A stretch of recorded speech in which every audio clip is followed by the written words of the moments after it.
Assalamualaikum. Welcome to my channel The World of Knowledge. Yesterday we discussed about introduction to root, stem and structure of leaf, and today our topic is plant cell. Hassan beta, you are studying biology. So, can you give me an example of eukaryotic cell? Yes, father. And plant cell is a good example of eukaryotic. Oh, good. So please explain me the plant cell and its function. Okay.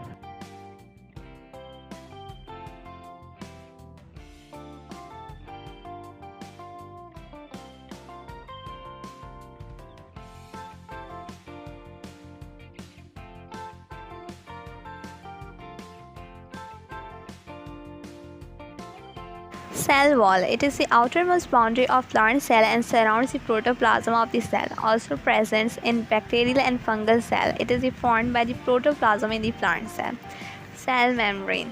It is also known as plasma membrane. It is present in all plants and animal cells. It is the outermost membrane of an animal cell, while in plant it lies just beneath the cell wall. Cytoplasm. The part of protoplasm between cell membrane and nucleus is called cytoplasm. It is colorless, semi-transparent fluid portion. Its jelly-like portion is known as cytosol, and granular portion is called cytoplasmic organelles. Chemically, cytoplasm consists of waters, about 90% proteins, carbohydrates, lipids, and other substances.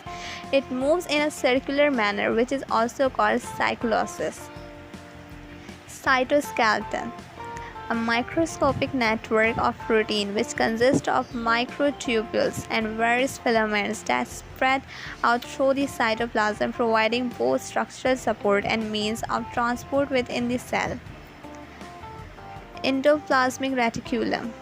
It is a network of membranous channels or tubules extending throughout the cytoplasm, from nuclear membrane to the cell membrane. Endoplasmic reticulum is of two types. Rough endoplasmic reticulum, ribosomes are present at its outer surface.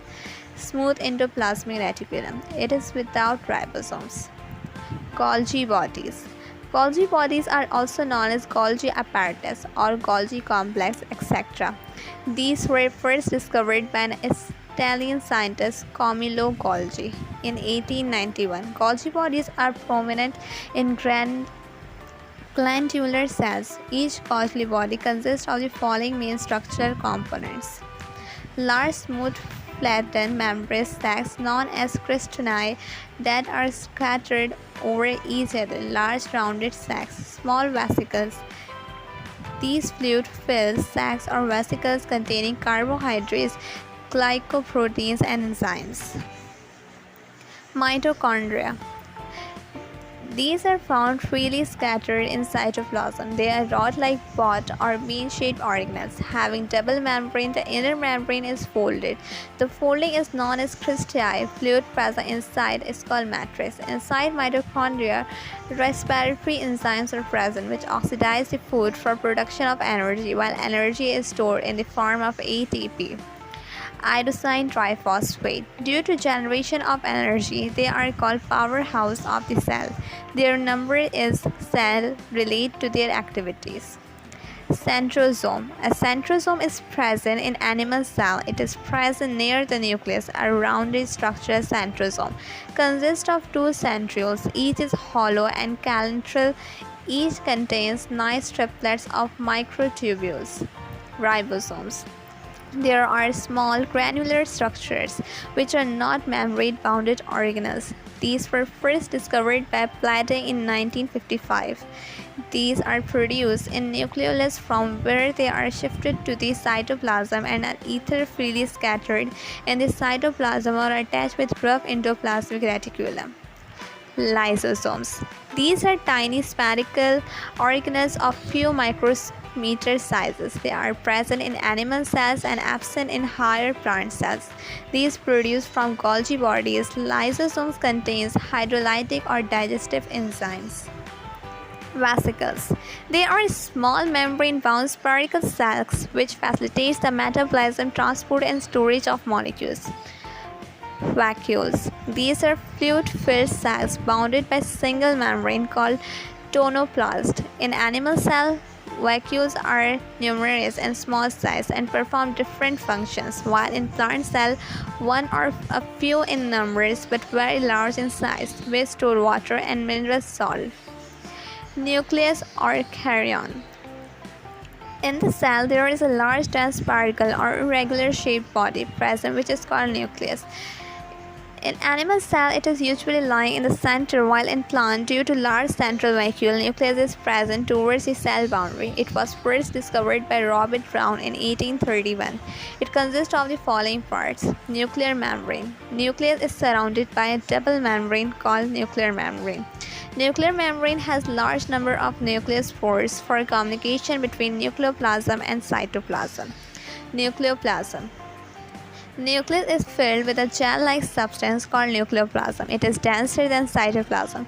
It contains enzymes, nucleoli, and a network of thread-like structure called chromatin network.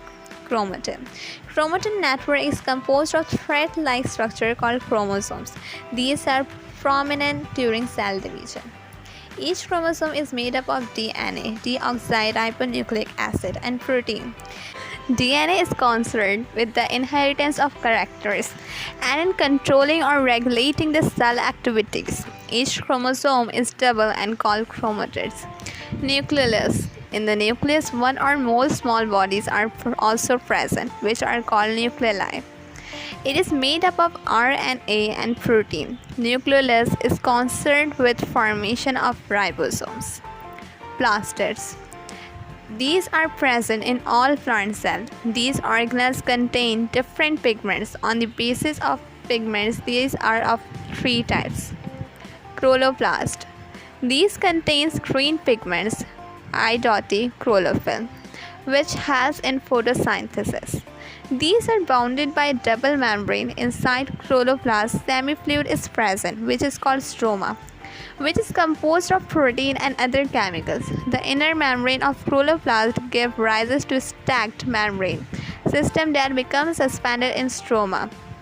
Each membrane stack is called crana. Membranes of the crana are sites where photosynthesis occurs in the presence of sunlight. Chromoplast. These have different pigments other than the green. These are found in flowers, fruits, petals, and other colored parts of the plant.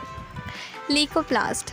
These have white pigments. These are colorless plastids which are found mostly in underground part of the plants, such as roots. Now we will going to discuss the function of each part of the plant cell. So first there is cell wall. Functions of cell wall. Cell wall provides protection and support to the plant. It provides a definite shape and gives rigidity to the cell. It performs the function of transport of material from inside to outside or vice versa. Cell membrane. It protects the cytoplasm. It allows passing different solution of molecules in and out of the cell. Functions of cytoplasm. It serves as storehouse of vital chemicals. It is a site of metabolic reactions, for example, protein synthesis and glucolysis. Different reactions can take place at the same time in different regions of the cytoplasm. Function of rough endoplasmic reticulum, smooth endoplasmic reticulum. It plays an important role in the protein synthesis. It is also concerned with the lipid synthesis. It transports material within the cell. It provides mechanical support to the cell so that its shapes is maintained. It detoxifies the harmful effects of drugs. Functions of Golgi bodies. These are mainly concerned with the cell secretion, such as protein enzymes are collected by Golgi vesicles and are secreted into the cytoplasm. These are also concerned with the cell wall synthesis. Mitochondria. They play an important role in respiration of the cell. Function of centrosome. Their main function is to help in spindle formation, which helps in movement of chromosome towards pole. During cell division, spindle is made up of protein fiber in stem cells. They help in formation of cilia and flagella. Functions of ribosome. They are involved in the synthesis of proteins and hence known as protein factories.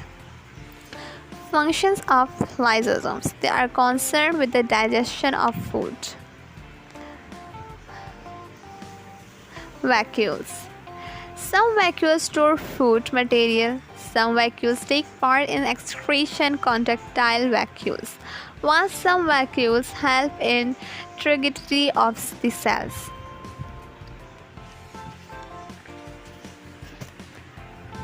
Functions of nucleus.